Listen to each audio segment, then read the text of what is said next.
Vamos a continuar con la exposición de la Fiscalía para fundamentar la medida cautelar. Tiene la palabra. Gracias, señoría.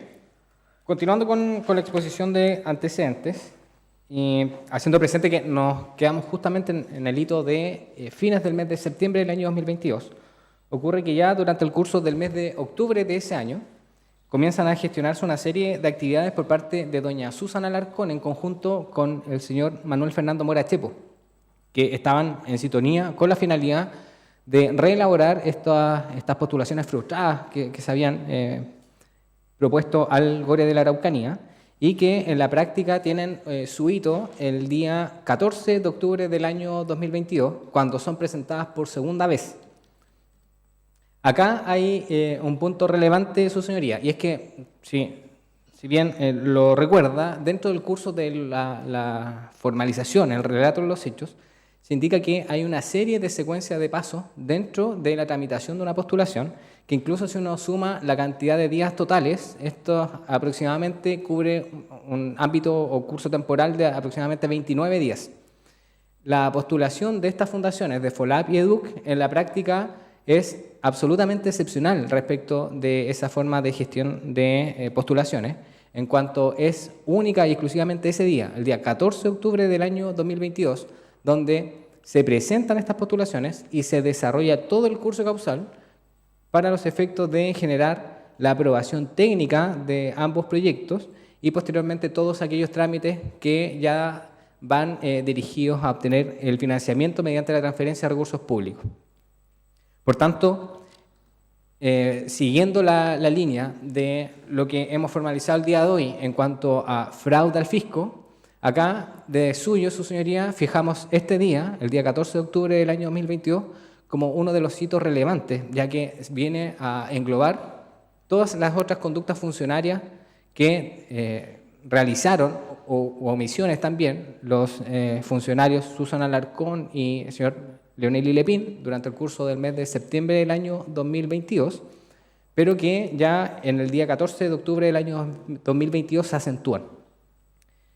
Es así que podemos decir que son estas graves conductas que infringen los deberes funcionarios de estos funcionarios públicos los que en la práctica permiten afirmar de manera fehaciente que en los hechos nos encontramos frente a una figura de fraude al fisco en la vertiente de una administración desleal.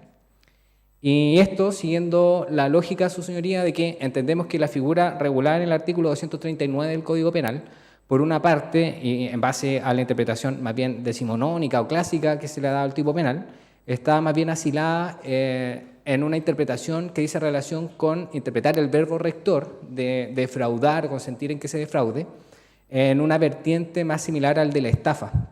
No obstante, la línea que se sigue actualmente y una reinterpretación justamente de la figura delictiva está más bien orientada en entender el fraude al fisco, no en esa corriente, sino más bien como una forma de administración de los fondos públicos que infringen los deberes de tutela del patrimonio fiscal, mediante acciones o omisiones que van justamente en orden a no cumplir con los deberes de probidad administrativa, de, por ejemplo, incurrir en infracciones al principio de abstención, de transparencia, eficacia, eficiencia, de control de los fondos públicos.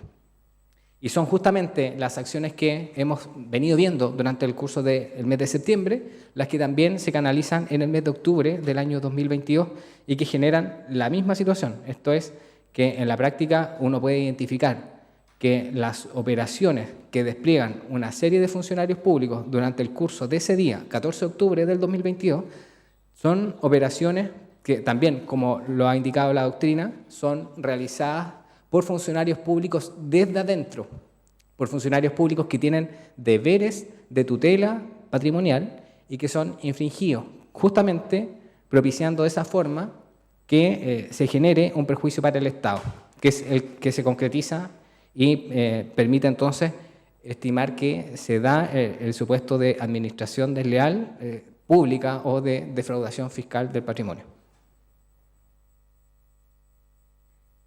Algunos ejemplos, su señoría, para poder concretizar esta afirmación y que no quede solamente en un relato.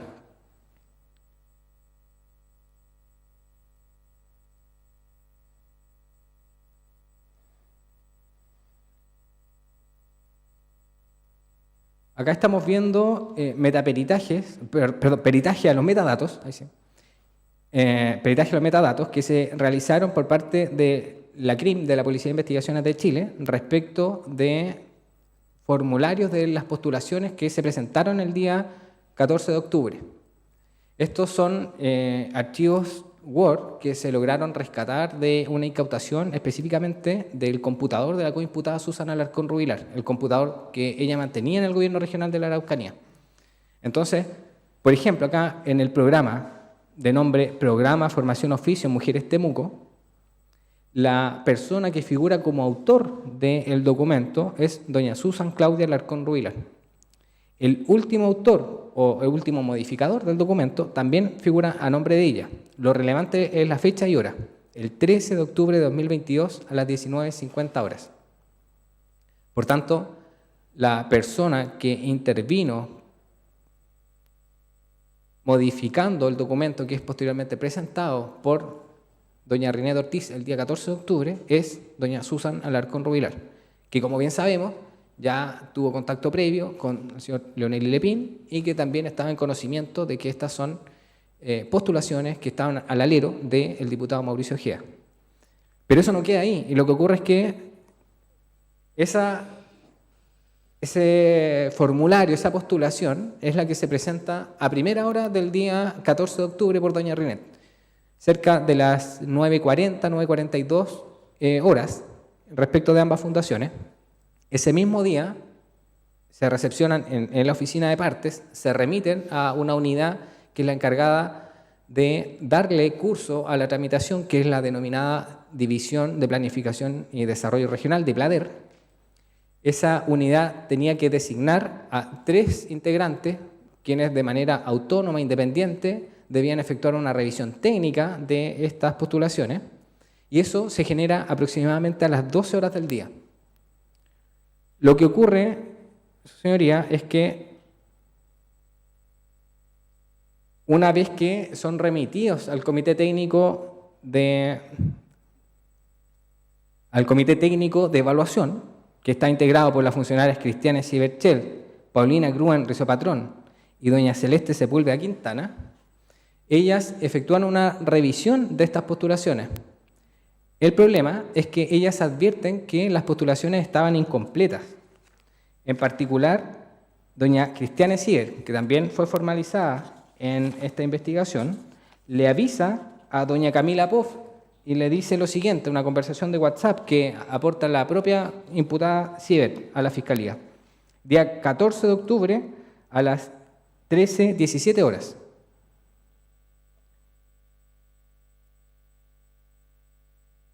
Le dice Cristiane, no está firmada la carátula del programa, a lo que Camila Poff le responde, oca. Cristiane le dice, ¿cuál va a ser el monto final total?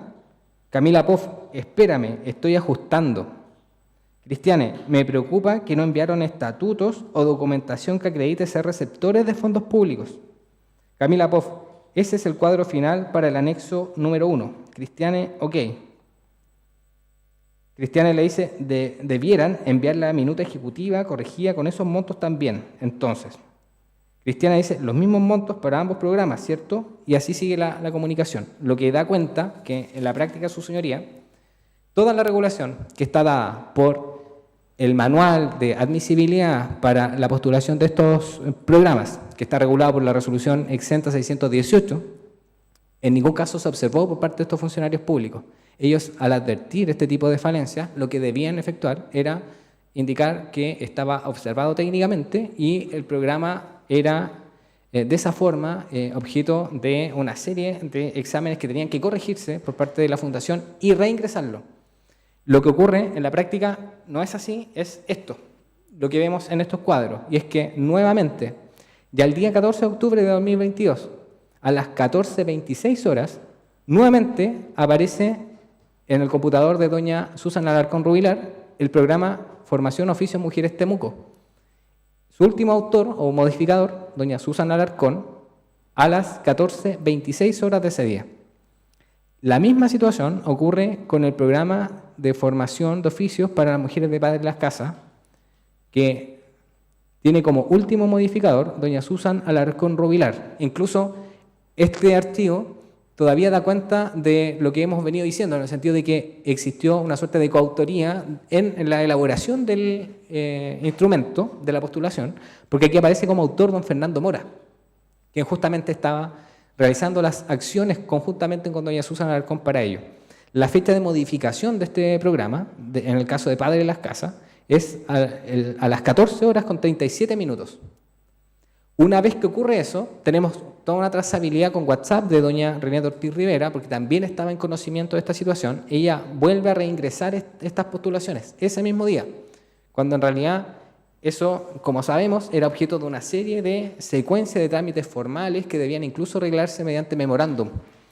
Lo que ocurre es que en la práctica, si vemos este cuadro, que es información aportada por el Gobierno Regional de la Araucanía, hay un punto del día, 14 de octubre de 2022, doña Paulina Gruen Rizo Patrón, que estaba con teletrabajo durante su jornada de mañana, ya en la tarde, a las 16:14 horas, ella firma su salida. No obstante, en ese horario, las postulaciones ni siquiera estaban todavía revisadas. Y es en base a el contexto de actividades que estaban efectuando justamente las coimputadas que se canaliza esta postulación favorable, que ese mismo día sigue su curso. ¿De qué forma? En el entendido de que se emite por parte de este comité técnico de evaluación un memorándum donde informan que fueron programas visados favorablemente, eso remitido por la coimputada Camila Poff al administrador regional, y ese mismo día el administrador regional remite un oficio donde designa a la misma Susana Alarcón Rubilar como la encargada de hacer todas las gestiones para la tramitación de la postulación hasta la adjudicación de los fondos e incluso la revisión de la rendición de gastos en el evento de que fuera financiado finalmente. Ese es el cuadro, su señoría, que nos permite afirmar de manera fehaciente la gravedad de los hechos en cuanto a la entidad de las infracciones funcionarias que desplegaron diversos funcionarios públicos en el contexto de la tramitación de estas postulaciones. Lo que viene después ya es relativamente conocido, su señoría. Las postulaciones siguen su curso adelante, se efectúa la confección de los respectivos convenios. Estos convenios son suscritos por parte del gobernador regional en diciembre del año 2022 y eso posibilita que ya los primeros días de enero, específicamente el día 3 de enero de 2023, Fundaciones FOLAP y EDUC, a partir de las autorizaciones bancarias que tenían los imputados Renata Ortiz Rivera y Juvenal Ortiz Rivera, dispusieran de los fondos públicos para efectos de poder comenzar a cumplir con las obligaciones públicas que habían comprometido. Circunstancia que, como sabemos, no es así, toda vez que lo que hacen en la práctica es comenzar a saldar deudas pendientes. Y aquí viene y vuelve nuevamente las operaciones que despliega el imputado, el señor diputado Mauricio Ejea Rebolledo.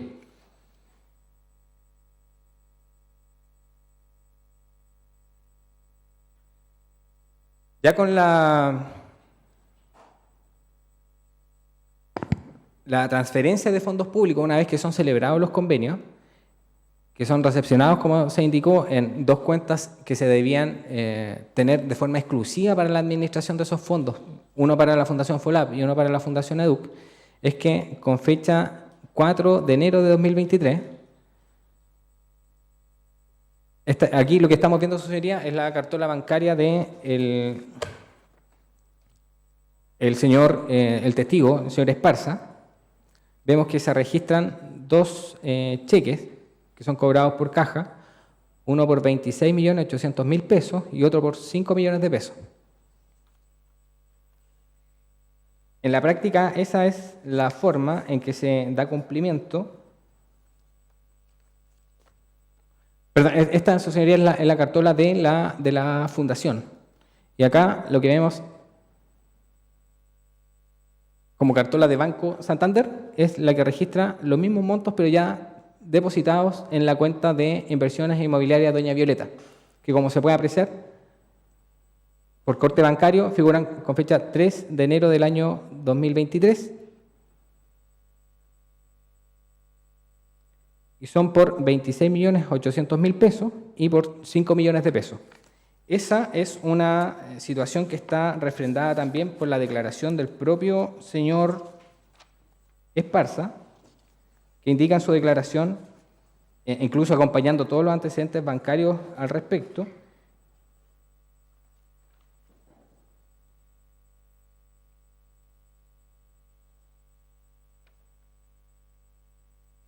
y que dan cuenta de la transferencia de los recursos públicos a su señoría. Además dice, ambas sumas de dinero aparecen reflejadas en mi cartola del 3 de enero de 2023. En el caso del cheque aparece un timbre de depósito por caja de 3 de enero de 2023. Él, en su declaración del 17 de agosto del año 2023, es que corrobora esa circunstancia de haberse materializado este aporte que está dado por ya la restitución de los fondos que habían sido entregados en préstamo.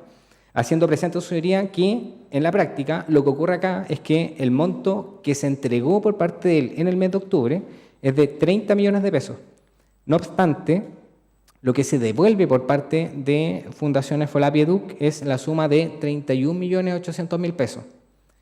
Si se efectúa el cálculo respecto de los intereses de este 3% que se había convenido de los meses de noviembre y diciembre del año 2022, justamente coincide con el monto que fue depositado por parte de la Fundación. Incluso se le consulta al testigo respecto a esa situación y frente a eso, bueno, él dice que en realidad ignora por qué se le entregó.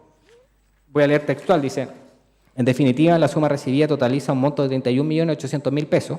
Aclaro en este sentido que yo no solicité a doña Rinet ni a Mauricio que el dinero fuera devuelto con interés o reflejando alguna ganancia. Incluso me percaté que el total del monto devuelto por ella era superior a 30 millones al preparar la documentación para prestar esta declaración. Eso es lo que indica el testigo. Sería, eventualmente, puede ser filo o no la realidad, pero el hecho concreto y específico es que si nos ceñimos a el monto que está en las cartolas bancarias, daría cuenta justamente de que es o se condice con un interés del 3%, que es el que relató la señora Rinet Ortiz Rivera en su declaración. Por otra parte, su señoría, en relación con la fecha en que se restituye el monto, es justamente los primeros días del mes de enero, y si recordamos la mensajería que mantenía, acá volvemos a la mensajería,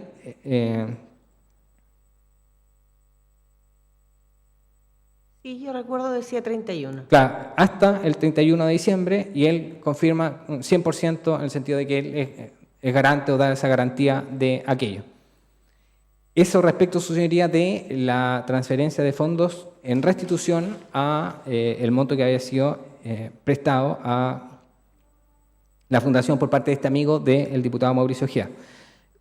Ahora, su señoría, volvemos a la restitución de los fondos respecto del señor Ojeda.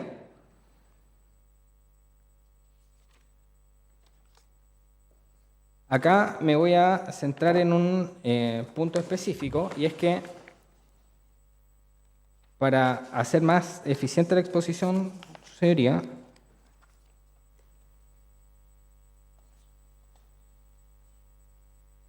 se ubica y se le toma declaración a la ejecutiva de cuentas del señor Ojeda, doña Claudia Aguirre Veloso.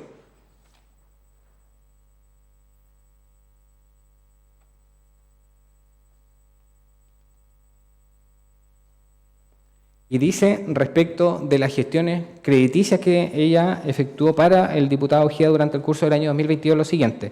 Luego, en agosto del año 2022, se le cursó un crédito de consumo por 80 millones de pesos.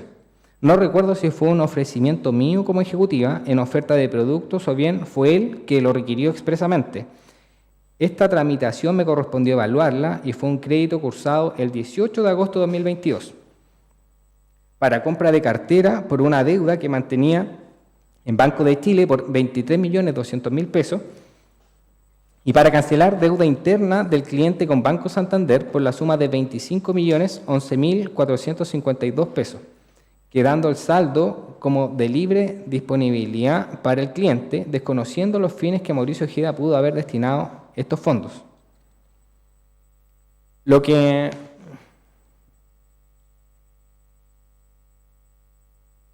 podemos apreciar en la cartola, su señoría, esta es la cartola del diputado Ojeda, es que efectivamente figura con fecha 18 de agosto del año 2022 el otorgamiento de un crédito de consumo y aparece como un monto abonado de 30 millones de pesos. Este monto de 30 millones de pesos es más bien el saldo que queda a la hora de hacer los descuentos respectivos de su deuda interna más la deuda que se le paga al Banco de Chile. A esa altura, el diputado ya había otorgado a la Fundación al menos 10 millones de pesos como préstamo, que son la primera parte de lo que entrega en el mes de agosto, que fue con fecha 16 de agosto del año 2022.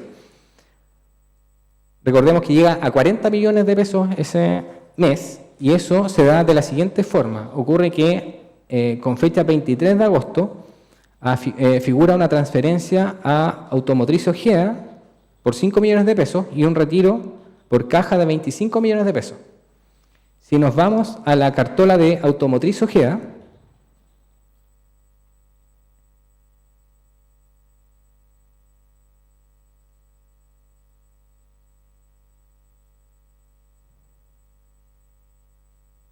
aparecen, su señoría, justo el día 23 de agosto, 25 millones y 5 millones de pesos. Y ese monto, desde esa fecha y hasta el 29 de agosto, se comienza a parcializar mediante transferencias por Internet, transferencia electrónica de fondos, a ese RUT 76-186-098-3, que es el de la Fundación FOLAP. Por tanto, si sumamos este bloque de transferencias, la suma entre 23 de agosto y el 29 de agosto suma 30 millones de pesos. Acá arriba, si vemos la primera parte de la cartola,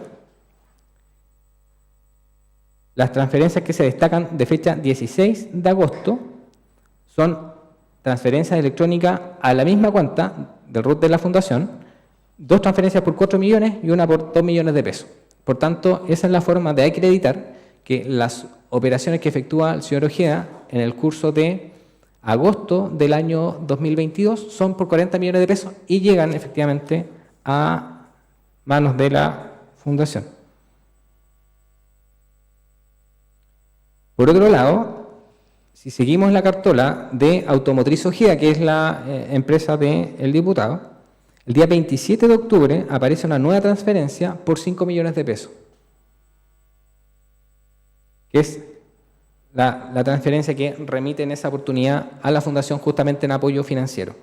Por tanto, lo que se totaliza como montos que fueran entregados por el diputado a la Fundación son estos 45 millones de pesos.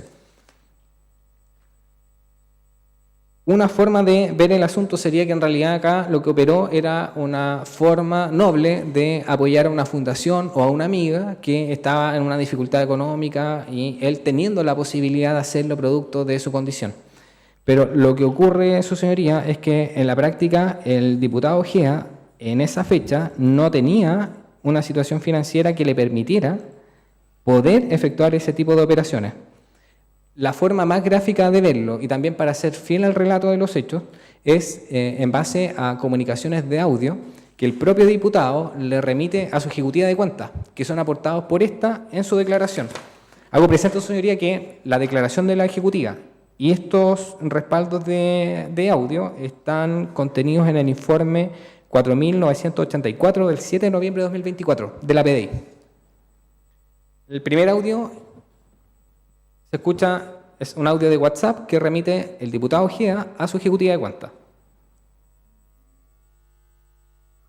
Hola Claudia, ¿cómo estás? Gusto saludarte. Oye, se me produjo un problema y prefiero avisártelo para que me aconsejes. Sucede que con la carga financiera y los créditos y todo, estaba todo perfecto considerando ingresos adicionales a mi sueldo, que son una casa que tengo arrendada en Pucón en 900 lucas, una camioneta que tenía arrendada en 800 lucas. En resumen, bueno, a propósito de la situación del país, me fallaron. La casa de Pucón la pude recuperar recién y no me pagaron 8 meses. La camioneta también la recuperé ahora, no me pagaron 7 meses. Entonces se me generó un hoyo ahí considerable. Tanto en la línea, en las tarjetas, ¿cachai? Ahora, entre comillas, lo positivo es que puse ya en venta una camioneta, que son como 12 palos, un auto, un Audi, que son cerca de 15, otra camioneta más chica, que son los saldos que me quedaron de la automotora. Entonces, en definitiva, lo que debo en tarjetas, que debo en línea, lo tengo como cubrir, pero está en autos, ¿cachai? Que ya los puse a la venta. Pero mañana me toca la cuota de 1.800.000 y tanto, y no tengo para cubrirla en este momento. Entonces, ¿qué me sugieres tú? Renegociar a lo mejor de manera rápida, como te digo, las lucas para cubrirlo están. El otro que me jodió, terminé de construir la casa, pero el presupuesto se me fue de la cresta. 35% más de toda la plata que tenía presupuestado. Los materiales se fueron a la cresta. Entonces, ¿qué se te ocurre? ¿Qué podemos hacer? Y hay un segundo audio, señoría, también la misma dinámica. Ay, no contabilicé que hay una amiga que estaba a punto de quebrar, y le presté 40 millones de pesos de los que eran parte de mi liquidez. Así que te imaginarás el escenario complicado. Se supone que ahora en diciembre, a fin de año, me los devolvería. Pero todavía está ahí, tengo el problema ahora, en este momento. Eso es su señoría. Estos audios, en la práctica, permiten graficar de manera muy breve, pero fielmente, lo que estaba ocurriendo en esa fecha. De partida, la situación financiera del diputado no era adecuada para los efectos de poder sostener la fundación y las acciones que estaba desplegando él eran de carácter excepcional, ya que incluso se estaba comprometiendo su propio patrimonio. En la práctica, lo que él también dice es que está consciente de la gravedad de la situación financiera que tenía la fundación. Él dice que está a punto de quebrar. Por tanto, es claro que él tenía un conocimiento cierto respecto del estado financiero, del estado de los negocios de las fundaciones FOLAP y EDUC de la imputada Reinaldo Ortiz Rivera. Y por otro lado, él sabía que al mes de diciembre, porque así lo indica en el propio audio, ese fondo que él había aportado, esos 40 millones de pesos, iban a poder ser restituidos por parte de doña Reinaldo Ortiz.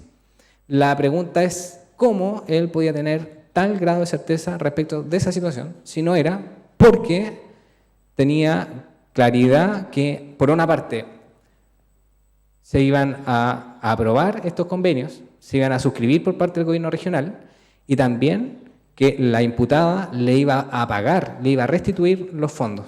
Como vimos, es una situación que así ocurre porque ya el mismo día 3 de enero del año 2023 se efectúa la restitución de fondos al señor Esparza y como veremos a continuación, la misma situación ocurre durante el curso de ese mismo mes de enero del año 2023 respecto de los dineros que fueron entregados al señor Ojeda. Esto se logra acreditar, su señoría, mediante un oficio evacuado por Banco Scotiabank de 6 de septiembre del año 2023, donde se informa lo siguiente. Voy a leer la parte pertinente. Respecto de la cuenta corriente, terminal 944, del titular, Fundación Capacitación y Formación Laboral, receptores de los siguientes movimientos de la cuenta, y aparece que el día 5 de enero del año 2023 recibe de esa cuenta fondos por 42.400.000 pesos el beneficiario Automotriz Ojeda S.p.A. y que con fecha 9 de enero de 2023 recibe 5 millones de pesos, también la misma cuenta, Automotriz Ojeda S.p.A. En suma, su señoría, si despejamos cuál es el monto total, son 47.400.000 pesos. Eso es concordante con el aporte o la restitución del capital que se había entregado en préstamo por parte del diputado a doña Reinaldo Ortiz.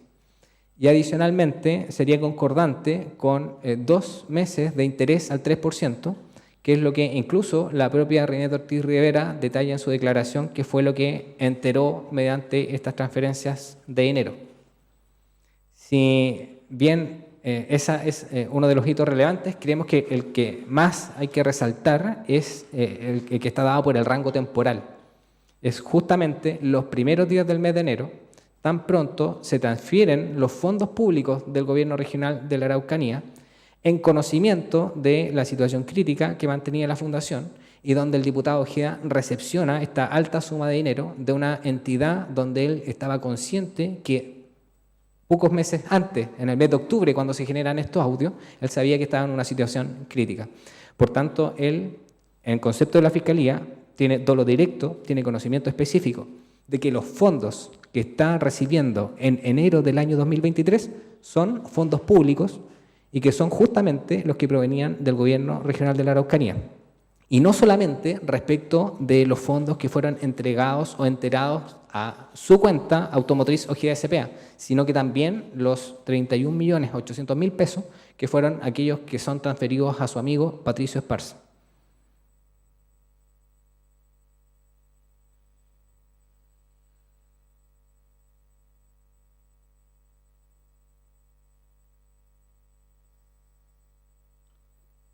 Siguiendo su señoría con ese mismo punto, ya continúa el año 2023, las fundaciones FOLAP y EDUC siguen ejecutando parcialmente algunas de las actividades que estaban comprometidas, pero desviando parte importante, más de 600 millones de pesos para fines particulares, y ya se desencadena una situación en el mes de julio del año 2023. Hay una comunicación de WhatsApp que permite graficarla y que es un minuto donde ya la fundación, a pesar de esta gran inyección de dinero, más de 730 millones de pesos, igual era tal su compromiso económico que igualmente resistió solamente hasta esa fecha, aproximadamente el mes de junio o julio del año 2023, y estaban en una situación crítica que les comprometía la posibilidad de seguir ejecutando las obligaciones a las cuales se habían comprometido según los convenios suscritos con el GORE. Entonces, se genera esta comunicación entre doña Betty, doña Beatriz Ortiz Rivera, la hermana de doña Rinet, y ella en la plataforma WhatsApp, y le dice: hermanita, o lo otro sería que solicites una entrevista con Susan para explicarle que vas a terminar con Sense, pero que no está en riesgo la ejecución de los programas que mantienen con ellos. Pero el término o consense tendría que ser tranquilo, pagándole todo a los profes y todo eso, para que no haya revuelo. Rinet le dice: sí, también puede ser. El Mauro dijo que no le diga a nadie cómo estamos. Eso me dijo. Y sigue doña Rinet: bueno, el miércoles viene de nuevo a hablar conmigo. Nuevamente asesoría, aquí ya haciéndonos cargo, como se ha venido viendo durante el curso del año 2023, más que de hechos fácticos del conocimiento que tenía el imputado Mauricio Ojeda respecto de estos hechos, es que podemos situar este punto del mes de julio como un hito relevante para poder establecer cuál era el dolo que operaba en el imputado desde el momento en que se comienzan a hacer las primeras gestiones en el mes de agosto del año 2022. A julio del año 2023 podemos decir, mediante, por ejemplo, este antecedente, que el diputado Mauricio Ojeda Rebolledo categóricamente sabía cuál era la situación que se iba a desencadenar respecto de las fundaciones. De haber operado la buena fe a su respecto, entonces lo que creemos, en tanto él no solamente era una de las personas que había intervenido, sino que eventualmente a esa fecha uno podría haber interpretado que lo hacía de buena fe, era que justamente o denunciara los hechos o advirtiera, por ejemplo, al gobierno regional de la Araucanía, e inclusive podía ejercer hasta sus facultades fiscalizadoras como diputado de la República. ¿Qué es lo que ocurre? Y lo leo de nuevo. El Mauro dice que no le diga a nadie cómo estamos. Eso me dijo. Por tanto, su señoría, ¿qué es lo relevante de esta fecha? Recién el gobierno regional de la Araucanía se entera de la situación patrimonial de estas fundaciones y del compromiso financiero con estos fondos públicos a inicios del mes de agosto. Específicamente, el día 3 de agosto del año 2023 es que el gobierno regional recién presenta su querella criminal. Es en ese punto donde recién se desencadenan las primeras actividades judiciales y donde, por ejemplo, recién con ese hecho, con esa noticia, nosotros efectuamos operaciones como, por ejemplo, la de congelamiento de cuentas. ¿Qué es lo que encontramos a esa altura? En una de las cuentas existía poco más de 2.700 pesos.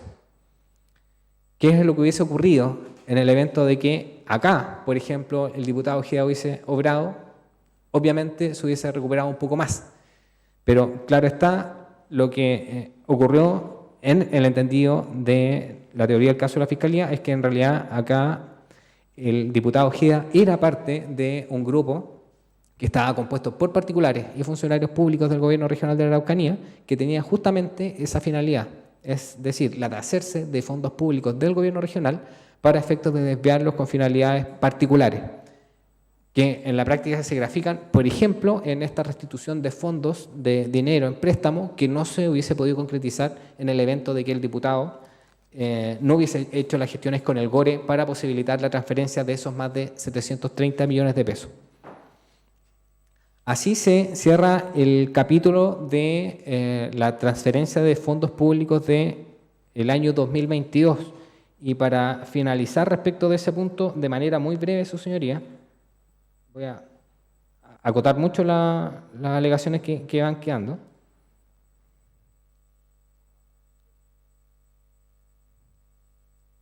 También meramente formal, pero para efectos de establecer el perjuicio o la pérdida fiscal que se genera o se desencadena producto de estos hechos, contamos con un oficio del Gobierno Regional de la Araucanía, el oficio 2877, del 11 de agosto de 2023.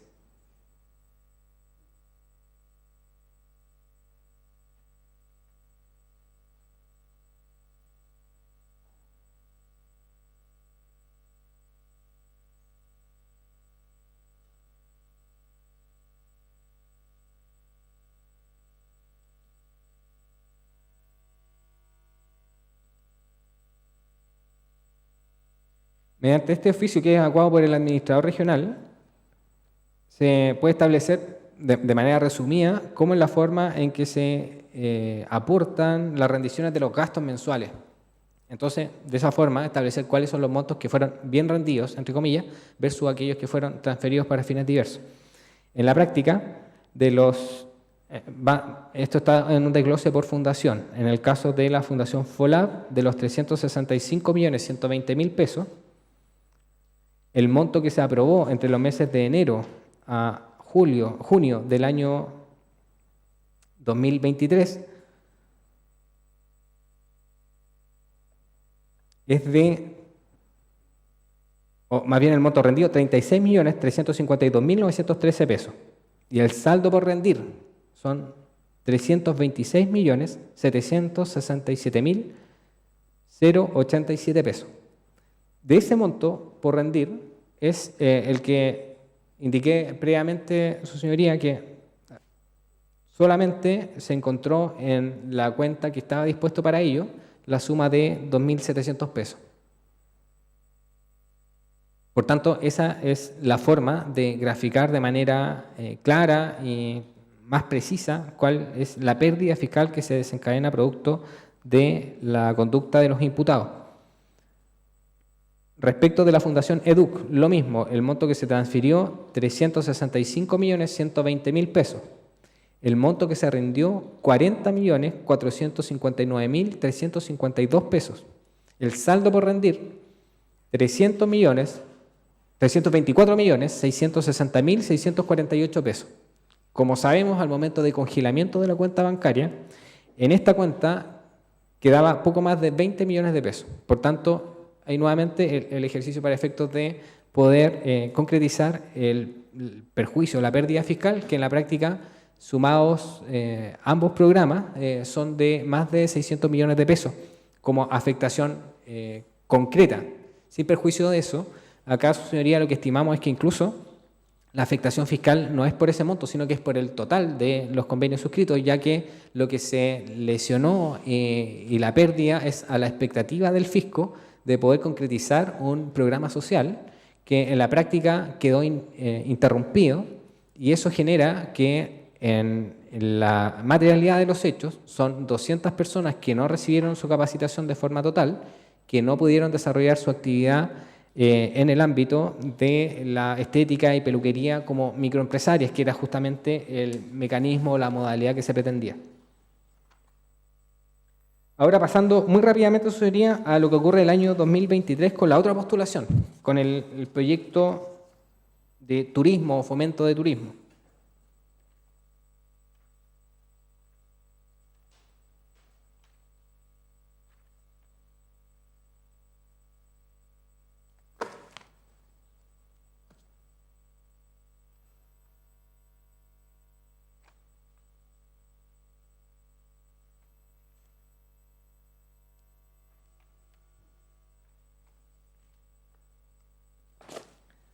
Respecto a esta postulación, lo que narra doña Rinette Ortiz en su declaración dice, en enero de 2023 Mauricio Ojeda me pidió que fuera a su oficina de Edificio Capital en Temuco. En esa reunión, donde solo estábamos ambos, me dijo que tenía que postular otro programa, Proyecto Gore, explicándome que era para 32 beneficiarios de las provincias de Cautín y Malleco de la Araucanía y que sería para que emprendedores publicitaran sus emprendimientos por web. También me dijo que parte de ese proyecto se iba a agenciar con una empresa externa que iba a desarrollar parte del proyecto, que yo me iba a quedar con 80 millones que me permitirían cubrir mi déficit financiero y que el resto del dinero lo iba a administrar un amigo que tenía una empresa audiovisual que correspondía a 246 millones, según lo que recuerdo. Junto a esto me entregó una hoja con todos los valores del programa, incluidos los sueldos de los profesionales. Los 80 millones que me iban a quedar a mí estaban asociados a gastos que se iban a rendir formalmente como contratación de personas para simular una supuesta supervisión del programa. Yo le dije que esto no se podía porque Gore exigía rendiciones, pero él me dijo que no me preocupara, que yo no tenía que hacer nada porque el proyecto lo iba a justificar ellos. Mauricio Ojeda me expresó que tenía que buscar gente conocida que me emitiera boletas de honorarios.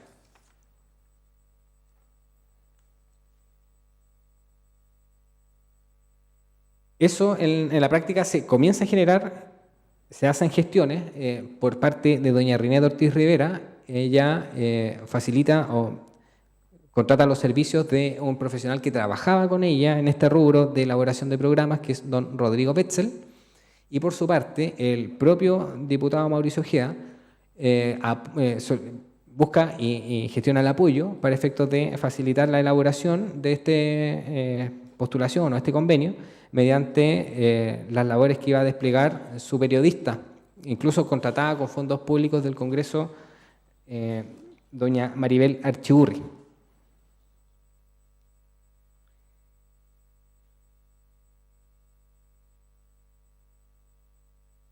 Esas son gestiones que se comienzan a desarrollar en el verano del año 2023, específicamente ya en febrero del año 2023, es que se realiza la primera elaboración o confección de estos proyectos, de fomento al turismo para un beneficiario por cada una de las comunas de la región de la Araucanía.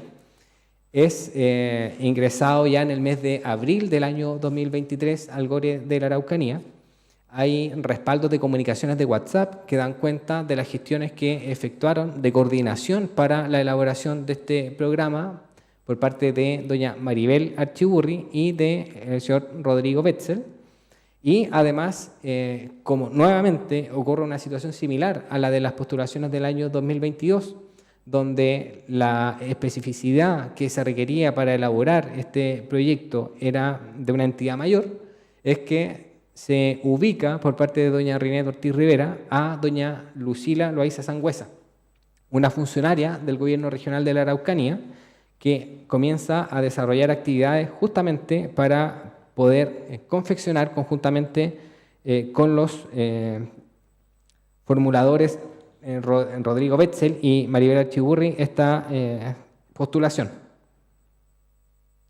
Sin perjuicio de eso, es que a pesar incluso de la intervención de doña Lucila Loaiza, y como se pudo apreciar su señoría dentro de la relación de hechos de la formalización, es objeto de una serie de observaciones técnicas que generaron que en la práctica esta postulación tuviese que ser reingresada en varias oportunidades, incluso hay 4 ingresos de la postulación, y es así que en un punto ya derechamente lo que ocurre es que se tiene que contactar a Juan Pablo Leonelli Lepín para que pudiese intervenir en esta gestión. Todas estas referencias se tienen porque también aparecen una serie de comunicaciones en la plataforma WhatsApp que mantenía alojado el celular de doña Rinette Ortiz Rivera, donde ella se comunica con doña Lucila Loaiza, y es ahí donde aparecen las referencias directas respecto de la forma en que se estaba gestando y generando esta confección del proyecto.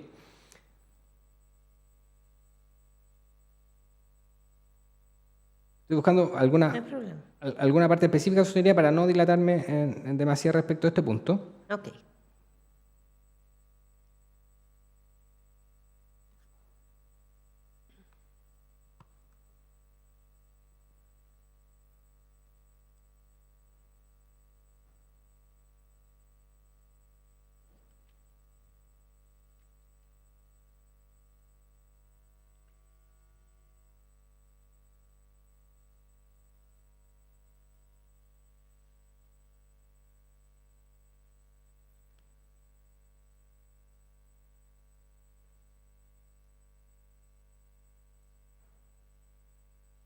bueno, comunicaciones de doña Rinet con doña Lucila del 30 de mayo del año 2023,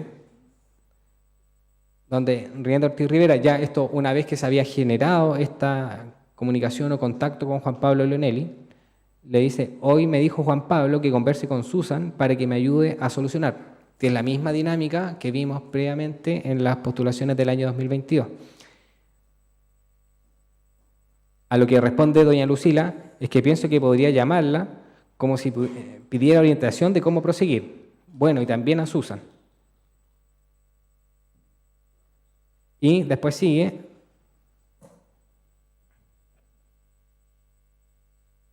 y esta parte es determinante porque da a entender también la modalidad que se estaba desplegando y que da cuenta del dolo que tenían en la postulación tanto doña Rinet Ortiz como el diputado Ojeda. Y dice en la comunicación a esa altura del día 5 de junio del año 2023. Es que para los 32 está la agencia, y era porque justamente era un proyecto que se iba a agenciar, en el sentido de que, si bien era la fundación la que formalmente postulaba, era un proyecto que en la práctica iba a ser ejecutado por una agencia, por un tercero, donde la fundación solamente iba a servir como intermediario.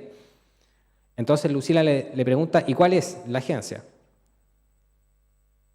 Rinet le dice que lo va a desarrollar, y ahí Lucila le dice: porque necesitamos la cotización, ya que se pedía cotizaciones respecto de las agencias que iban a ejecutarlo. Y aquí Rinet, que se supone que era la persona que estaba presentando la postulación y que tenía toda la información, le dice: es que eso es lo que no me han dicho. Es que esa es la movida, ¿tú cachai? Por tanto, nuevamente sucedería, si acá la única persona que estaba desplegando conductas dolosas, que es doña Rinet Ortiz Rivera, hubiese estado encabezando este proyecto del año 2023, con una serie de actuaciones donde ya incluso estaban interviniendo para apoyar la postulación y la tramitación funcionarios como el propio Juan Pablo Leonelli Lepín, doña Susana Alarcón Rubilar, ni siquiera sabía el nombre de la agencia que iba a desplegar las actividades que se iban a tercerizar. Y luego, cerrando la comunicación, cuando dice: es que esa es la movida, ¿tú cachai? Claramente da a entender que acá la lógica que estaba detrás es la misma que ya se había canalizado durante el curso del año 2022. En la práctica, hacerse de fondos públicos, que en este caso en particular era para una postulación de más de 360 millones de pesos, y desviarlo para finalidades distintas de carácter particular o privado.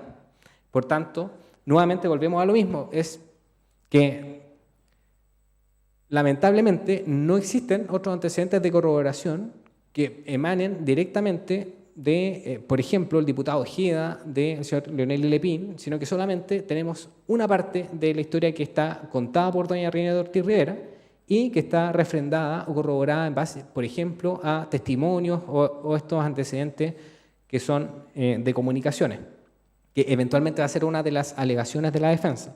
Pero elementos como estos creemos que dan cuenta no solamente de la forma en que se fueron generando y canalizando las conductas de los imputados, sino que incluso podemos hacernos cargo con estos mismos elementos del dolo que está detrás de las conductas que fueron desplegadas. Entonces, acá lo que se puede advertir es que claramente hay una intervención también del diputado Mauricio Ojeda Rebolledo, en el sentido de que incluso esta es una postulación que nace al alero de la intervención que desarrolla la propia periodista del diputado Mauricio Ojeda, que interviene también en la elaboración ya desde el mes de febrero del año 2023. Haciendo presente además, su señoría, que por ejemplo esa misma periodista, al momento de ser citada al Ministerio Público para prestar declaración, ella guarda silencio y no indica ninguna situación respecto del hecho. Podría eventualmente habernos indicado alguna versión alternativa, haber dado razón de sus dichos para efectos de esclarecer esta situación espuria, pero no obstante lo que ocurre es justamente que ella guarda silencio respecto del punto. Y obviamente porque creemos que lo que está detrás es justamente esta situación. La situación de gestión de estas postulaciones sigue.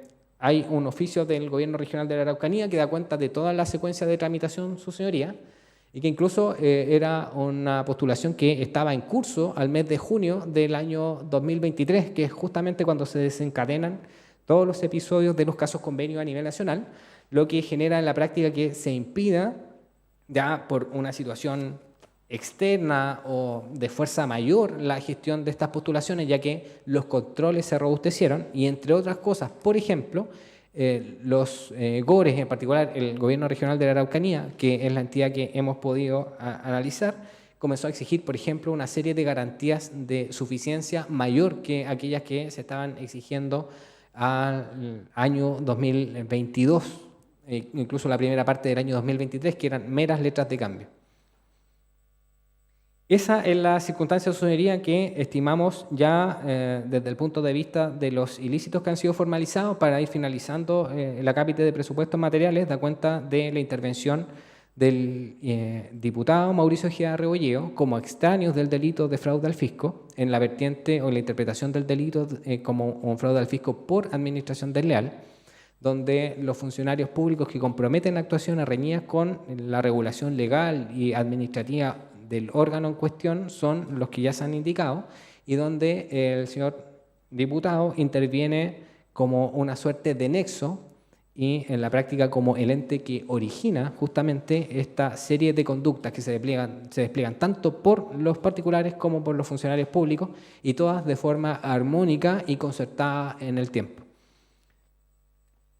Por tanto, eso sería respecto de los hechos del año 2022. Estimamos que se trata de 2 delitos de fraude al fisco por el monto asociado a cada una de las postulaciones y transferencia de recursos públicos. Estamos en el rango del artículo 239, inciso 3 del Código Penal.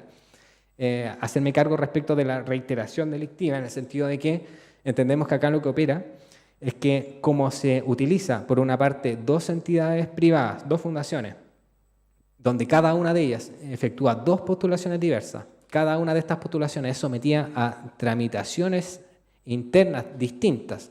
Eso posibilita la transferencia de recursos públicos que incluso se mantienen en cuentas bancarias exclusivas. Es que creemos que se da claramente hechos que son distinguibles para los efectos de estimar que acá no opera una unidad de acción, sino más bien operan por cuerda separada, y por tanto estamos en presencia de 2 delitos de fraude al fisco. Independientemente de esa situación, que más bien de hacer una distinción formal, creemos que también, y esta es una alegación que más bien la tomo de la serie de audiencias que hemos tenido y donde la ilustra el Consejo de Defensa del Estado, es que tampoco es posible analizar esta figura como un delito continuado. Y esto por una razón muy clara y simple, y es por el hecho de que la figura de delito continuado implica una ficción, donde eventualmente uno podría establecer que la conducta que se despliega fraccionada en el tiempo se pudo haber ejecutado de manera única en una sola oportunidad, y que solamente el fraccionamiento obedece, por ejemplo, a favorecer la impunidad del imputado o del autor. Pero lo que opera acá es que si eventualmente esa hubiese sido la decisión, y hacemos una suerte de ficción hipotética para que se ejecutara esto como una sola postulación, el delito no se puede cometer. Y no es porque otra cosa, sino porque ya, por ejemplo, el monto era tal que tenía que pasar por otra serie de controles, que son justamente los que se saltaron para fraccionarlo de manera artificiosa. Entonces, si se hubiese postulado con una sola fundación, el monto total, los 730 millones de pesos, esta hubiese sido una postulación que requería, por ejemplo, una visación por parte del Consejo Regional, que no operó la especie porque justamente se tuvo la precaución de que fueran montos inferiores a las 7.000 unidades tributarias mensuales. Respecto del hecho del año 2023, entendemos, su señoría, que los imputados despliegan todas las operaciones que están dadas para los efectos de ejecutar el delito, y que las circunstancias obviamente no se dan por una circunstancia ajena a su voluntad, y por tanto dentro de la delito del crimen estamos en una figura de defraudación que es frustrada. Ahora bien, su señoría, desde el prisma de la necesidad de cautela de la letra C del artículo 140 del Código Procesal Penal, estimamos que la necesidad de cautela al momento de peticionar la prisión preventiva está dada especialmente porque estimamos que la libertad del imputado constituye un peligro para la seguridad de la sociedad. Esta es una afirmación que la indicamos de manera seria y responsable, no es solamente por tratar de hacerlo coincidir con aquellos parámetros que se establecen de manera ilustrativa en el artículo 140, letra C del Código Procesal Penal, sino porque en los hechos estimamos que se dan una serie de presupuestos y elementos que dan cuenta de que la antijuricidad de la conducta del diputado Mauricio Ojea es de tal gravedad que es justamente ese tipo de conductas las que son un peligro para la seguridad de la sociedad y que requieren que ya en el prisma de necesidad de cautela se asegure la protección de la sociedad mediante la medida cautelar más gravosa. Lo anterior en base a qué consideraciones. Lo primero, acá por objetividad, su señoría, hacemos presente que el diputado Ojea es una persona que goza de irreprochable conducta anterior. Más allá de esa circunstancia, no operaría ninguna otra circunstancia atenuante o que le favorezca. Ahora, ¿qué es lo que lo perjudica? Primero, hacer presente a su señoría el hecho de que estimamos que al efectuar este análisis, ya visto desde un punto de vista global, la conducta del imputado es una conducta que es parte del germen de la dinámica delictiva. Si lo podemos apreciar desde el punto de vista de la forma de interacción entre los diversos autores y partícipes del delito, la conducta del imputado es un nexo entre todos ellos. Él conecta a los particulares con los funcionarios públicos, es él la persona que, incluso en el evento de hacer una supresión hipotética de su conducta, e incluso podríamos afirmar de manera fehaciente que no existiría delito en la especie. La conducta del imputado es así de radical y esa es la relevancia. Lo segundo es la especial condición en cuanto a la investidura del imputado. Y aquí no solamente por el hecho del cargo que reviste, sino que las funciones propias del cargo, y algo también se indicó de eso, así, por ejemplo, en la formalización de cargos al momento de hacer referencia respecto del marco normativo interno de la Cámara de Diputados. Él tiene una serie de deberes funcionarios y deberes públicos que son reforzados producto de su especial investidura. Y por otras cosas, por el hecho de que parte de las funciones propias de un diputado son justamente las de fiscalizar y fiscalizar el buen uso de los fondos públicos.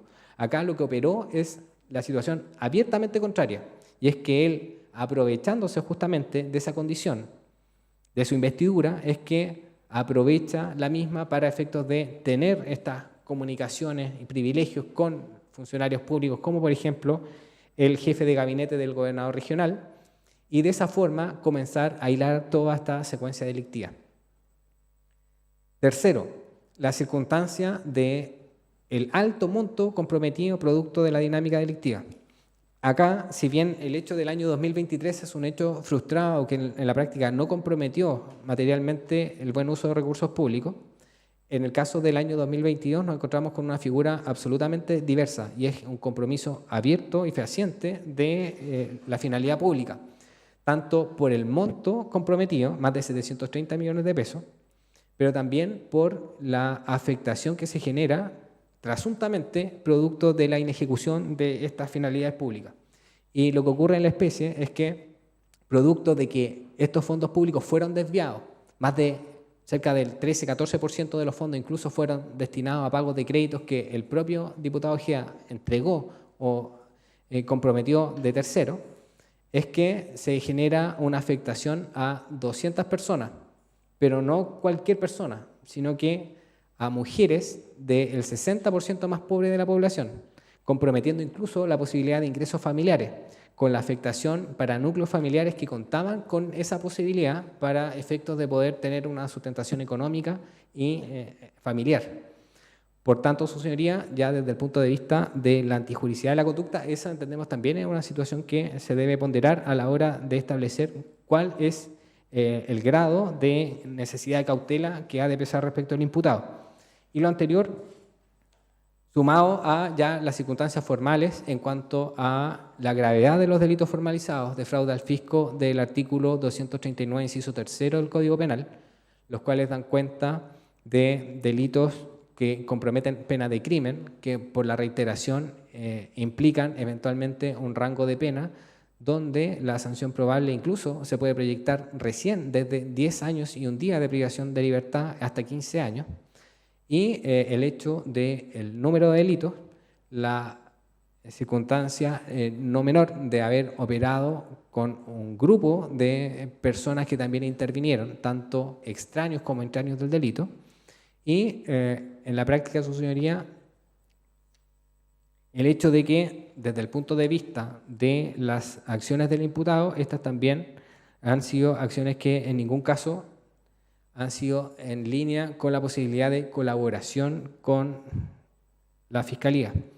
Acá un hecho que también permite graficar esa situación, que inclusive podría ser hasta alegado como una situación de necesidad de cautela diversa, pero que también creemos puede ser vista desde el punto de vista de la necesidad de cautela como peligro para la seguridad de la sociedad, es el hecho de que durante el curso del año 2023, en el mes de octubre del año 2023, cuando se le requiere el equipo celular al diputado Ojeda Rebolleo, esto como una actividad de investigación, es que lo que se recepciona por parte del Ministerio Público es un celular absolutamente dañado. La justificación que se entrega por parte de su abogado de la época, el defensor don Carlos Tenorio, indica que esto habría sido porque el día 12 de octubre, en una jugarreta, su hijo de 3 años lo tomó y lo destruyó. No obstante, estas son situaciones, su señoría, que contrastadas con otros antecedentes de la investigación dan cuenta que la dinámica es absolutamente diversa. Peritajes, por ejemplo, mecánicos o informáticos, que dan cuenta que la destrucción del equipo celular es de un grado mayor al hecho de que la dinámica haya sido, por ejemplo, la de haberlo operado en una jugarreta y de esa forma se haya dañado. Y además el hecho de que también conectada a la situación y haciendo indagaciones con equipo técnico de la empresa Apple, que era la que brindaba el soporte técnico al equipo, se logró establecer que incluso en esa misma época no solamente se dañó el equipo, sino que también se efectuó varias se restableció de fábrica, lo que da cuenta también de un ánimo por generar un claro perjuicio a la investigación. Esos son elementos que los podríamos ver desde diversas índoles. Volver, por ejemplo, a los presupuestos materiales y decir que también es un elemento para interpretar el dolo. Creemos que ya hay muchos más, pero también lo podemos ver desde ese punto de vista de la antijuricidad de la conducta del imputado y desde la forma en que eso incide en que él sea un riesgo para la seguridad de la sociedad. Y adicionalmente, encontrándose la investigación vigente, creemos que también existe un peligro para diligencias que se puedan desplegar en el curso de la misma. Por tanto, su señoría, en base a esas consideraciones, solicitamos se decrete la medida cautelar de prisión preventiva respecto del imputado Ojeda Rebolleo. Gracias. Tiene la palabra el querellante. Por favor, si puede adherirse y no necesariamente reiterar, se lo agradecería. Por lo mismo, señoría, quería plantear una cuestión de orden. Dígame. Luego de la intervención del Ministerio Público, se hace necesario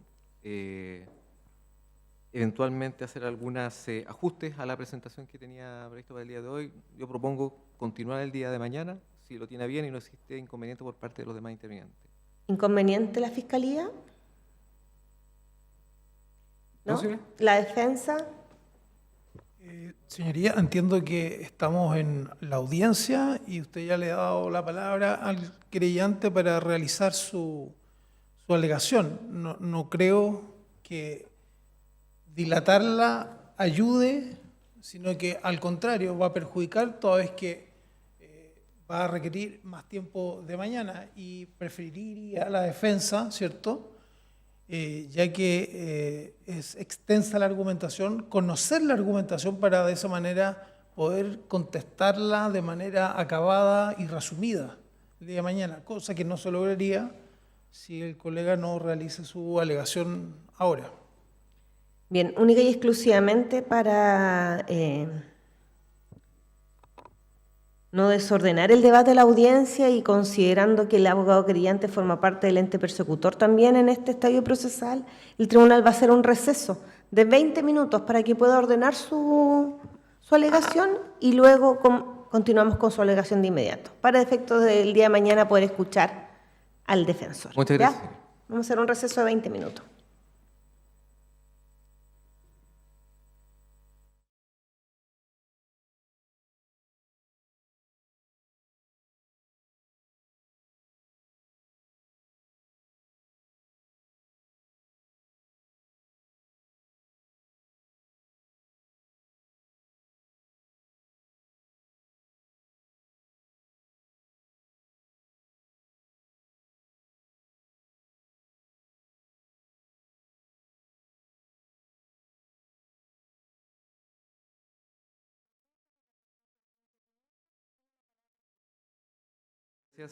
Gracias, señoría. El Gobierno Regional de la Araucanía, que llanta en esta investigación, va a solicitar también la medida cautelar de prisión preventiva respecto del imputado presente, adhiriendo por razones de economía procesal a la gran mayoría de los argumentos, por no decir la totalidad de los fundamentos y los argumentos expuestos claramente por el Ministerio Público, tanto en la parte expositiva de la formalización de la investigación, como en el momento en que pasó a justificar cada uno de los extremos del artículo 140 del Código Procesal Penal. El interés de esta parte, señoría, es poder concentrar en una especie de esquema que permita aclarar de una manera sucinta por qué se cumplen estos presupuestos del Código Procesal Penal para imponer esta medida cautelar.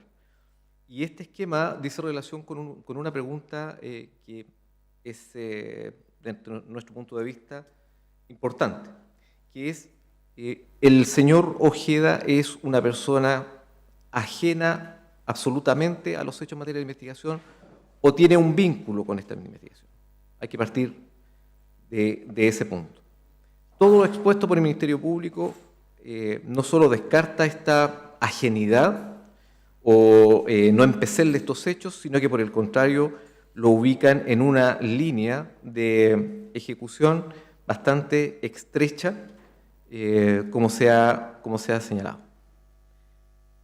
Señoría, quiero hacer la invitación de retrotraernos un momento al año 2022-2023, que es un periodo en que Chile aún se encontraba bajo pandemia. La población estaba sujeta a una fuerte presión por obtener recursos económicos para hacer frente a esta situación de emergencia. En ese contexto es que precisamente se toma esta decisión de alguna manera, favorecer la agilidad de la asignación de recursos por parte del gobierno, de los gobiernos regionales, para el financiamiento de proyectos que permitiesen a las personas más vulnerables adquirir elementos, herramientas para hacer frente a esta emergencia. Ese es el contexto material, concreto, en el que se ejecutan estos hechos. Y es así como se produce el contacto entre el señor Ojeda, diputado Ojeda, y la imputada doña Rinet Ortiz. Y aquí hay una primera razón fundamental para convencernos de que el imputado Ojeda sí tiene una intervención relevante, una participación determinante. Es él el que llama a Rinet Ortiz y no al revés. Por lo tanto, la proposición, la ideación, la deliberación, etapas previas al principio de ejecución del delito, son gatilladas precisamente por ese llamado telefónico, como muy bien lo expuso, lo explicó, lo justificó el representante del Ministerio Público. En segundo lugar, a partir de esta proposición, ocurre que el imputado Ojeda, al tomar conocimiento de estos fondos que están disponibles en el gobierno regional, resulta que el gobierno regional no tiene experiencia en capacitación. Esa experiencia está radicada en otros órganos como Cercotec, en la que sí tenía experiencia precisamente la fundación de la imputada Rinet Ortiz. Por lo tanto, se puede advertir claramente que por una parte el imputado Ojeda tenía contactos dentro del gobierno regional. El trato es bastante informal por las comunicaciones que se pueden conocer o que se toma conocimiento en esta audiencia de formalización, pero además tiene un conocimiento íntimo, estrecho con la imputada Rinet Ortiz. O sea, se produce una especie de sincronía en que por una parte hay cuantiosos fondos que están destinados a mejorar la situación de personas que están pasando por una situación económica muy compleja, que están sujetos a un régimen más flexible en cuanto a su asignación y que tienen un límite en relación al control por parte del el ente fiscalizador del gobierno regional, que son estas 7.000 unidades tributarias mensuales. Al mismo tiempo, el imputado Ojeda tiene contactos dentro del gobierno regional, o sea, conoce la interna del gobierno regional, y tiene este contacto con Rinet Ortiz desde el año 2006, vale decir, no es una persona extraña o ajena que viene recién conociendo, y esta persona, Rinet Ortiz, sí tiene experiencia en la ejecución de los programas de capacitación. Por lo tanto, eso gatilla este llamado porque él tiene evidentemente un interés. Su situación económica no es de las mejores, están estos fondos ahí disponibles y decide precisamente gatillar también el interés de doña Rinet, que teniendo la infraestructura o la capacidad a través de estas fundaciones, tiene la antigüedad, tiene la experiencia, pero le faltan los fondos. Y en ese momento es que el imputado recurre a otro, entre comillas, activo, que solo él tiene, que son estos contactos con terceros. El señor Herdener, el señor Esparza, con los cuales gestiona estos créditos que le van a permitir a su amiga Rinet Ortiz sanearse, mantenerse durante el tiempo y en definitiva poder postular. Eso es lo primero, hay que poder entrar. Sin este apoyo no habría podido hacerlo, no habría podido acceder a esos fondos que están ahí esperando por su asignación. La finalidad perseguida por el señor Ojeda es precisamente acceder a estos recursos que en definitiva, como bien lo señaló en línea de tiempo el representante del Ministerio Público, efectivamente fueron transferidos a las fundaciones de la señora Rinet Ortiz, pero además obtuvo el retorno, vale decir, existe prueba pericial, documental, que dan cuenta de que efectivamente la finalidad que perseguía el imputado fue satisfecha en el sentido de que el dinero que él prestó, él lo recuperó. Pero que en definitiva el gran objetivo que era obtener precisamente estos recursos en el tercer programa que se frustró, en definitiva no pudo verlo satisfecho. Pero toda la intervención del imputado Ojeda da cuenta precisamente, primero, de la existencia de un interés. Segundo, la existencia de información proveniente de los contactos que tenía dentro del gobierno regional, que le daban cuenta de la existencia de fondos disponibles para transferir, pero que el GORE no tenía la experiencia para gestionarlo. Y tercero, la existencia de contactos que le iban a permitir gestionar créditos para ayudar a las fundaciones de la señora Rinet Ortiz y así poder ingresar al proceso de adjudicación. Pero además, señoría, ocurre que este interés no es uno que se haya manifestado solo al inicio, vale decir, con el solo llamado y una propuesta de comisión de un delito. Se mantiene durante todo el proceso hasta prácticamente el mes de enero del año 2023, lo que se demuestra con todos estos indicios que dan cuenta de que el imputado Ojeda estaba al pendiente de cómo se iba desarrollando la gestión, que se había desarrollado mal, qué elementos faltaban, con quién había que conversar. De hecho, hay una referencia o una conversación bastante gráfica cuando se trataba de resolver el nombre o del facilitador o de la persona que iba a arreglar, corregir la propuesta para participar en la licitación. Se dice ahí en esa conversación, lo que diga Mauricio es lo determinante. Dice, sí, bueno, esta persona puede tener las capacidades, pero si Mauro dice que tal persona es, se hace eso y no hay más que hacer. Por lo tanto, es un interés que no es solamente puramente inicial, sino que se mantiene durante todo. Hay una especie de control, de supervisión del señor Ojeda en relación con cómo se va desarrollando este proceso, precisamente porque tiene un interés que lo motiva para que esto resulte bien. De hecho, incluso en estas conversaciones aparece esta expresión, vamos a conocer FOLAP. O sea, él no se contenta, no descansaba en la experiencia de FOLAP, no. Invita y motiva también al gobierno regional, a los funcionarios del gobierno regional, a conocer FOLAP. De hecho, él está presente en la reunión, en la sede de esta fundación, de manera que se trata de un interés que va más allá de la mera intención de ayudar a una amiga que está en problemas. Es un verdadero compromiso con el buen resultado de esta gestión hasta el final.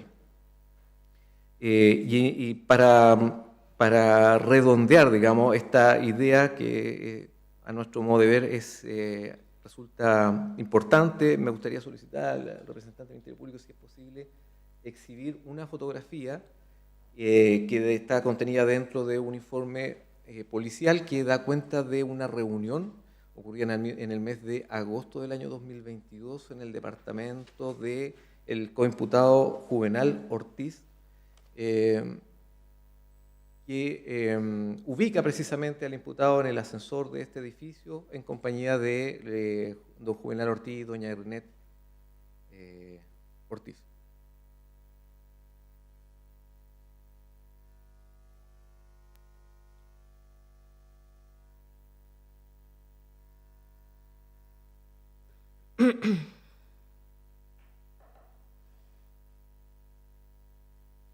Esta fotografía, señoría, tiene una doble importancia porque por una parte demuestra el grado de cercanía entre el imputado y los coimputados, que llega incluso también al ámbito de lo familiar, del hogar.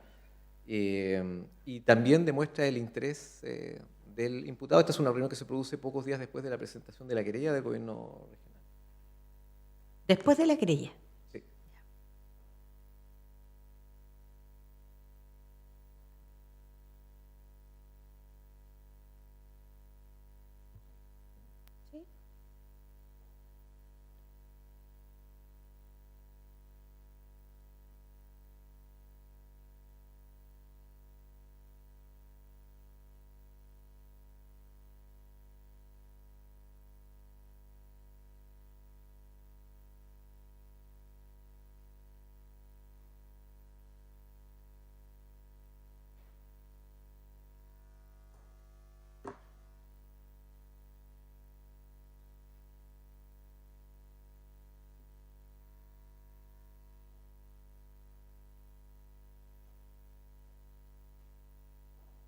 Ahí, señoría, se puede ver las dependencias del estacionamiento del edificio y todo el recorrido que se hace desde la llegada del imputado en el ascensor, precisamente a reunirse en el departamento de don Juvenal Ortiz, con ocasión de todo este procedimiento de licitación de estos fondos. Pero ahí está solamente la persona que se bajó del estacionamiento. Así es. Ya.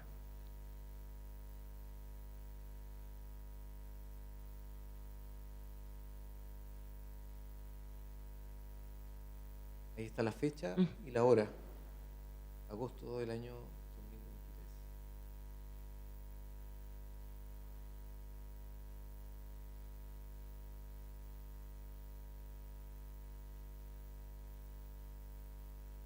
Con eso, señoría, es un antecedente adicional a la afirmación de la parte acusadora consistente en la estrecha cercanía entre los imputados particulares y el imputado Ojeda, que no es un vínculo inicial para gatillar el interés de los dueños de la dueña de esta fundación, su hermano, sino que se mantiene durante toda la ejecución de esta tramitación. No me voy a extender en cuanto a cada uno de los elementos probatorios, los indicios que ya muy bien explicó el Ministerio Público, que dan cuenta de la defraudación y de la participación del imputado en esta maquinación defraudatoria. Sí me gustaría subrayar, porque tiene que ver con la naturaleza y el carácter del delito, lo relativo al impacto o la extensión del perjuicio. Comparte esta interviniente la afirmación del Ministerio Público en cuanto a que no solo se trata de un perjuicio patrimonial avaluable en dinero, que estamos de acuerdo en que no puede ser sino equivalente a la suma total de los fondos adjudicados, toda vez que ninguna de las finalidades que se tuvo en vista al momento del diseño de esta política pública y la asignación de estos fondos se cumplió. Sino que una cosa que es bastante importante, dentro de la dinámica se llegó a establecer que el imputado Leonel Lepín, que también tenía un conocimiento un vínculo con el imputado Ojeda, retarda o retrasa la eventual asignación de estos recursos a otra fundación. Vale decir, no solo hay un perjuicio consistente en la transferencia de estos recursos, que son más de 700 millones que no se ocupan para lo que está destinado. Recuerdo la idea de la pandemia y de las dificultades económicas de las personas. Se perjudicó a estas 200 mujeres pertenecientes al 60% más vulnerable de las comunas de Padre Las Casas y de Temuco, y además a otras fundaciones que perfectamente pudieron haber postulado, haberse adjudicado y haber ejecutado correctamente estos programas. Vale decir, se trata de un verdadero fracaso de la política pública destinada precisamente a dar sustento a las necesidades económicas de los más vulnerables de estas dos comunas de la región. En cuanto a la letra C del artículo 140 del Código Procesal Penal, concordamos también con los criterios invocados por el Ministerio Público en cuanto a que la libertad del imputado constituye un peligro para la seguridad de la sociedad. Se ha desarrollado extensamente lo relativo al número y al carácter de los delitos, la circunstancia de haber sido ejecutado en grupo o pandilla, y muy importante también la calidad de la investidura del imputado. No tiene el mismo impacto, la misma virtud facilitadora de la ejecución del hecho que esta articulación la haya hecho cualquier persona, incluso cualquier otro funcionario, que lo haga un diputado, un honorable diputado de la República en ejercicio. Y hay también una circunstancia que agrava su situación cautelar. Además, señoría, hay un elemento que se esbozó, que se argumentó, que dice relación con el peligro que la libertad del imputado, dado que esta investigación respecto de otras personas aún sigue vigente, y está evidentemente que estrechamente relacionado con esta que dice relaciones exclusivamente con, o particularmente al imputado Ojeda, al éxito de diligencias precisas y determinadas de la investigación. Y se indicó por el Ministerio Público cuál ha sido la actitud del imputado durante la investigación. Sabido es que muchas de las diligencias que surgen actualmente de una investigación criminal dicen relación con la que está contenida en equipos de dispositivos móviles u otros de naturaleza informática. Y lo que intentó hacer el imputado fue, por una parte, crear esta idea de que pretendía colaborar con la investigación y al mismo tiempo entregar este elemento, su teléfono celular, absolutamente destruido. Solamente me gustaría solicitarle al representante del Ministerio Público que pudiese exhibir una fotografía donde se demuestra el estado en que se encontraba este teléfono al momento de ser entregado.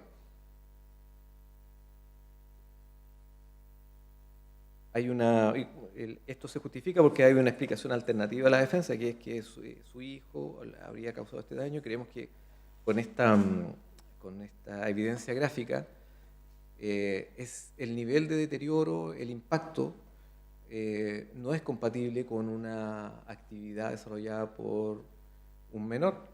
Se trata de un equipo que está bajo el poder, digamos, la esfera de poder del imputado y no de su hijo. Por lo tanto, nos parece que es una explicación mucho menos que plausible, atendido precisamente la extensión del daño sin perjuicio de la explicación ya, la justificación del daño pericial, al que ha hecho referencia el señor fiscal. Estas imágenes, a nuestro modo de ver, no dejan lugar a duda en cuanto a la poca plausibilidad de la explicación alternativa entregada por el imputado. Gracias.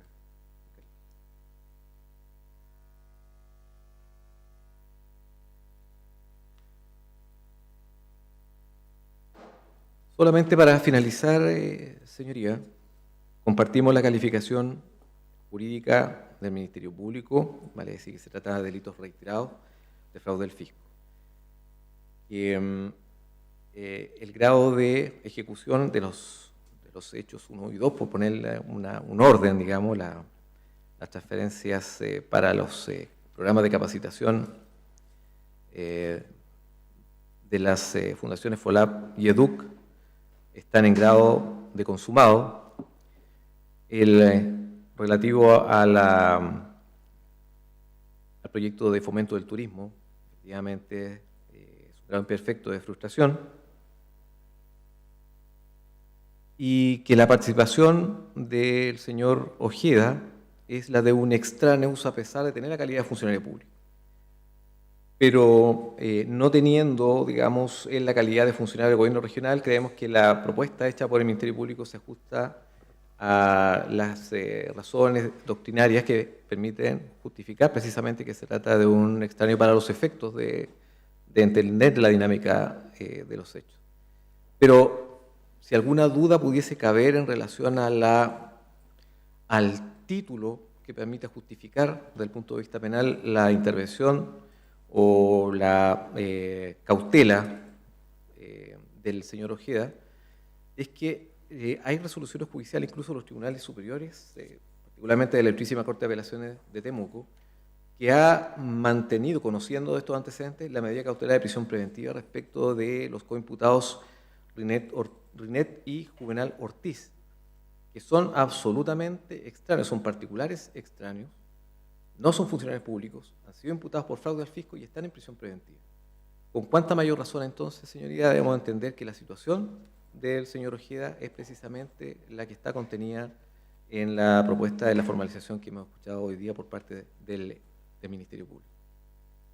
No voy a entrar a profundizar en el tema de los deberes funcionarios genéricos y específicos en materia de probidad que pesaban sobre el imputado, el señor Ojeda, al momento de la ejecución de los hechos, incluso antes, durante y, por qué no decirlo, después de la ejecución de esta dinámica, porque han sido, a nuestro modo de ver, suficientemente explicados latamente por el representante del Ministerio Público, y que al concretarse esta infracción de deber, particularmente la de abstención, particular y especialmente la de no actuar en pos de la consecución de un objetivo, en este caso un interés particular, no ha hecho otra cosa más que concretar en esta situación la infracción de deber que sirve de base a la imputación desde esa perspectiva.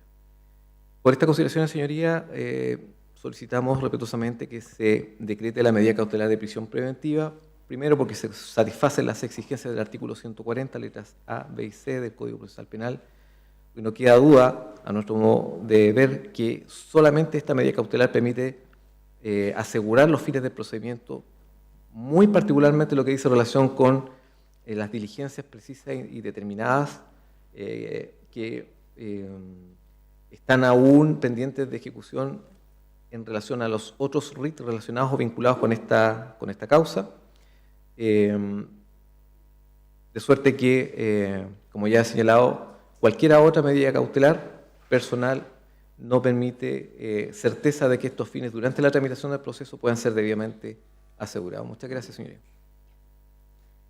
Bien, antes de hacer un receso hasta el día de mañana, le voy a hacer algunas consultas al fiscal, solamente para corroborar mis apuntes, por favor. Sí, sería. Fiscal, dentro de la propuesta o de la postulación realizada por la imputada Rinet Ortiz, anoté yo, había el traspaso de 3 millones de pesos a cada usuaria para efectos de que pudiera comprar implementos. Sí, sería la postulación o el proyecto ¿Sí? se dividía en 3 componentes. El tercer componente era la entrega de 2 millones de pesos, 2 millones de pesos Ah, a ya. cada una de las beneficiarias, que tenían un fin específico que era Sí. hacerse de implementación para efectos de poder desarrollar ya materialmente la actividad. Exacto. Cada una 2 millones. Sí, Y señor. ese en FOLAP y en EDUC. Claro. Ya. Lo otro, usted señaló y exhibió un WhatsApp donde habla Beatriz con Rinet y donde se señala que el Mauro dijo que no dijera a nadie cómo estamos. La fecha de ese WhatsApp, por favor. Se lo indico inmediatamente, señoría.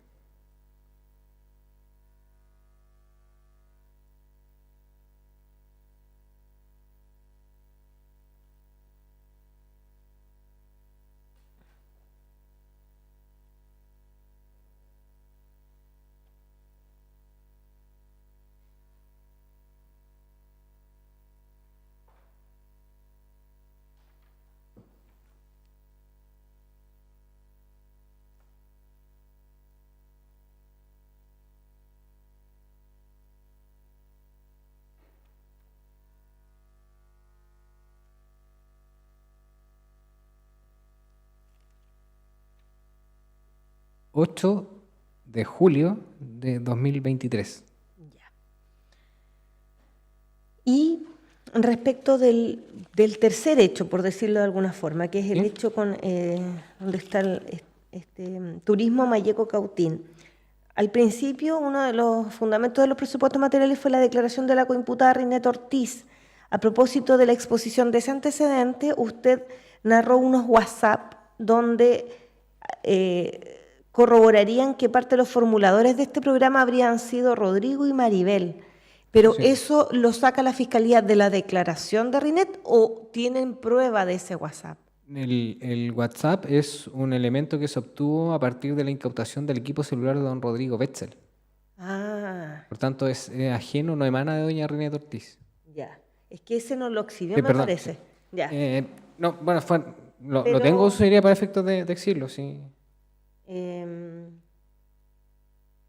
Entonces sería de Rodrigo. Rodrigo Betzel. Betzel. Claro. Y son comunicaciones de WhatsApp que mantuvo con doña Maribel Archiburri. Claro, porque el tercer antecedente lo saca del WhatsApp de Rinet, pero esa parte del WhatsApp, Claro, ocurre que las referencias que hice ahí fueron al WhatsApp de Rodrigo Betzel, que daría cuenta de la intervención conjunta de él con Maribel Archiburri. ya, Y por otra parte, comunicaciones de WhatsApp que se encontraron de Lucila Loaiza con doña Rinet Ortiz. ya, ese lo noté, ya, pero Y el WhatsApp, ese WhatsApp sí emana del celular de doña Rinet. ya, Pero en perfecto. la práctica son 2 equipos distintos. Sí, ya. Ahí me claro. Ya, entonces las conversaciones que acreditarían el trabajo como formuladores que hizo Maribel y Rodrigo se extraen del WhatsApp de Rodrigo Betzel, que también forma parte de la carpeta investigativa. Sí, sí, sería. Sí, están las comunicaciones porque las entrega él y además porque se le incauta el equipo celular. Perfecto. Ya. Entonces el tribunal va a proceder a hacer un receso hasta el día de mañana a las 9 de la mañana, donde la defensa va a poder hacerse cargo de todas las argumentaciones de los persecutores. ¿Ya? Rija el receso.